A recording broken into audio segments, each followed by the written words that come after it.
Hello, dear students. I hope you are fit and fine and you are safe at your home. So, this is online lecture of your 10th standard English medium, and here today we are gonna focus one of the very beautiful chapter, that is the tree. Now, this chapter is more than a chapter than a poem. Now, why I call like this? Because this poem consists of the detailed theory which can make you understand the whole chapter of the nature, and also it will make you understand the whole information related to the trees and the importance of the trees. Now, one thing is very much common and pretty sure, that without trees we are not going to survive. That's a general thing. But apart from that, it is also, frankly, we need to understand that with the trees also we are not surviving. Now, you need to understand what I am telling you right now. Without trees we are not going to survive. With trees also we are not surviving. It creates two different ionical impact. The first sentence says that, okay, if the trees are there, we get oxygen and we are getting life. Means with the trees we are getting all the kinds of fruit, then utilities and all. So without tree life is not possible. In the second sentence I said that we are not gonna survive with trees, and that is right. The dishonesty of the human being, the cowardness, as well the personal interaction, as well we can say that with the nature, the human being is becoming greedy and greedy and greedy. And human beings are today, they are not ready to survive with the trees, because they need to cut the trees. They need to make furniture, they need to make money from that. They need to make paper, they need to grow their business. So this is how the two sentences dually channelize two meanings with the opposite of each other. Now this poem, The Trees, will let you understand, and a question arises before I make you understand that, can there be a forest without the trees? Where are the trees in the poem, and why do they go? Where do they go? The question arises here. Trees are one of our best friend, and that's why somebody has said that books are also our best friend, because books, papers are made from trees, and trees are our best friend, as well as books are consisting knowledge without any kind of complaint, no demand, no request.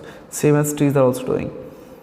The good amount of life-saving oxygen, fresh atmosphere, then it also gives us fruits. But what we give? We gave to the nature, to the trees, nothing. So it's time that we need to stand for the trees. The first stanza in the poem, let me scroll out. It shows the trees inside are moving out in the forest that was empty all these days, where no birds could sit. The trees are no there. Human beings have cut the trees. The birds are homeless. And if I talk about the areas, they are empty without the trees. So where no birds could sit, now there is nothing where the birds can sit. And it's like whole of the area is becoming barren land. Now I hope you must be knowing about the meaning of barren land, the land without any kind of greenery. No insect hide, there is no any insect remaining inside that which can hide. No sun bury its feet in the shadow. The forest that was empty all this night will be full of trees by the morning. So no sun bury its feet in the shadow. Now no sun will give any kind of shadow with the light. The forest that was empty all these nights will be full trees by the morning. At the night time, in the darkness of the earth, the trees are no there. But in the light of the morning, yes, the trees are there. What is this happening? The poet asks himself. All night the roots work to disengage themselves from the cracks in the veranda floor. The leaves strain towards the glass, small twigs stiff with the excretion. Long cramped bough shifting under the roof like newly discharged patients, hafters moving to the clinic doors. It shows the growth of the trees. At the night time, the trees are growing. The leaves are coming. The branches are moving inside the clinic like the patient is released. The small twigs are stiff with the excretion, okay.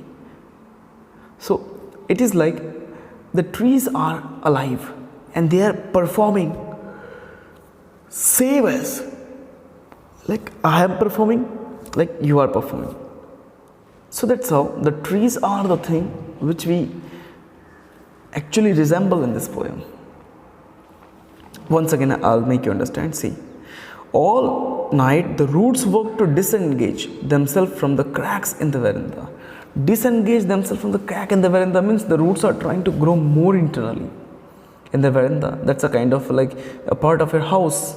It's a kind of lower balcony. And I sit inside the door open to the veranda. Write long letters. The author is sitting inside the door open to the veranda. It is opening to the veranda. There is an exit which let the air pass inside. Writing long letters in which I scarcely mention the departure of the forest from the house. The departure of the forest from the house. The forest is departing due to human activities from the house. And the night is so fresh. The whole moon shines. Have you ever seen, my dear student, the moon? How does it shine? It shines so gleamy, so gloomy and so beautiful. So of the forest inside. In the sky it's still open. The smell of the leaf and the lichens still reaches like a voice into the room. The smell of the leaves, as is the lichens, the bloodsuckers, still reaches like a voice in the room. Still they can come inside the room. And that's how the author is telling to mention his story related to the concept of poem, that is the trees. Now the ideas, when this thing is happening, author is getting the ideas. Now the poet is feeling the idea. See, he is mentioning, my head is full with the whisper, which tomorrow will be silent. Today I am getting all the kinds of flask of ideas.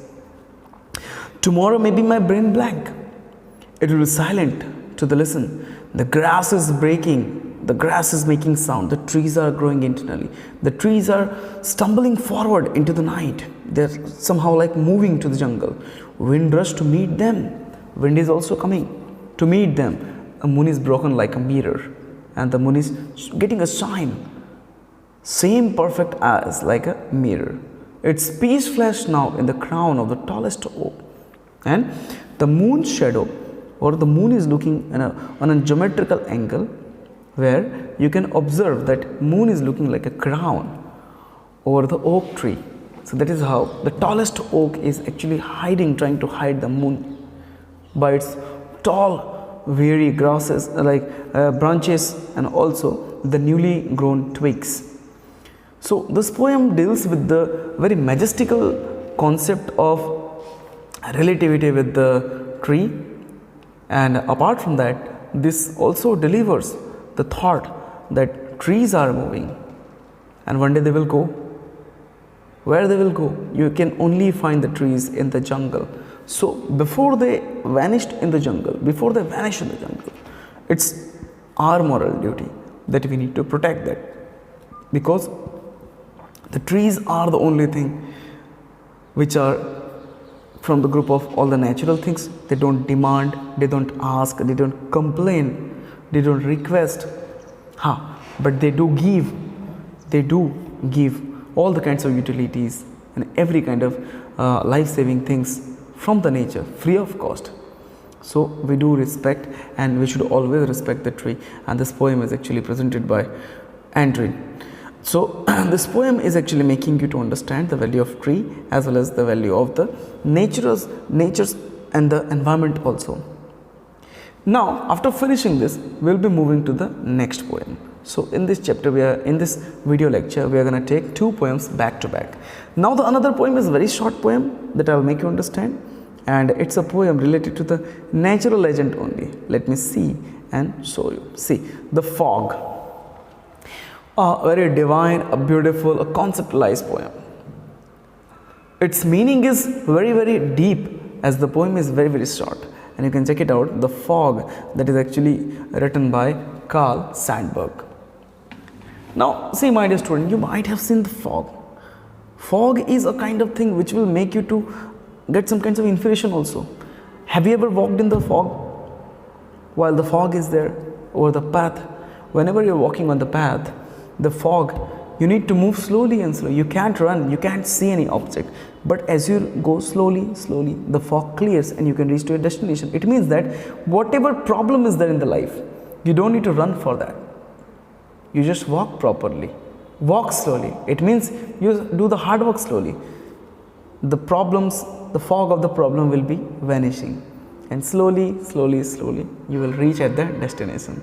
So this is also one of the best example related to the fog and related to the example of this poem, which is written by Carl Sandburg. The fog comes on the little cat feet. Now little cat, the cute cats are there, kittens are there, cat are there, okay, tomcat are there. So when they touch the fog, their expression is different. They feel a kind of a tenderness, and also they feel a kind of a coldness too.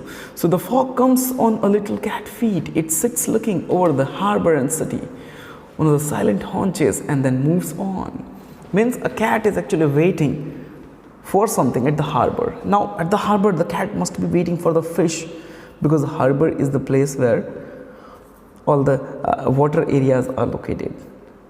Ship is located, fish is there. Maybe for the fish, it's not confirmed cleared in this poem, but according to my glance, I think so. So it sits looking over the harbor and the city.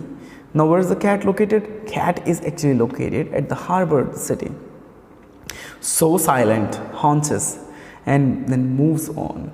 And slowly the fog comes on the cat, sits on the fog comes on a little cat. Okay, it sits looking over the harbor and the city on the silent haunches, and then she moves.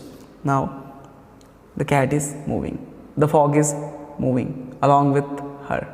Okay, so this is the poem. Two poems I have covered in this video lecture, my dear student. I hope you have understood this theory and the concept of this lesson. And in the upcoming sessions of the lessons, I will be making you to understand about other poems and other lessons too. So till then, what you can do, you can just make yourself to be joining our lectures and all, and always you must always practice yourself daily, prose by prose and portion by portion, whatever the subjects are there, that will make you easily, comfortably attached with the daily routine of your subject and complete your syllabus too. So this was lecture till here only related to the two of the poem, and we'll see you soon later. We'll meet soon later. Till then, you can take care and keep smiling, do hard working, and problems of the fox can be coming in the life, but don't you worry about. Just you need to move on slowly, slowly and steadily. You can reach to your destination. Jai Hind, Jai Bharat.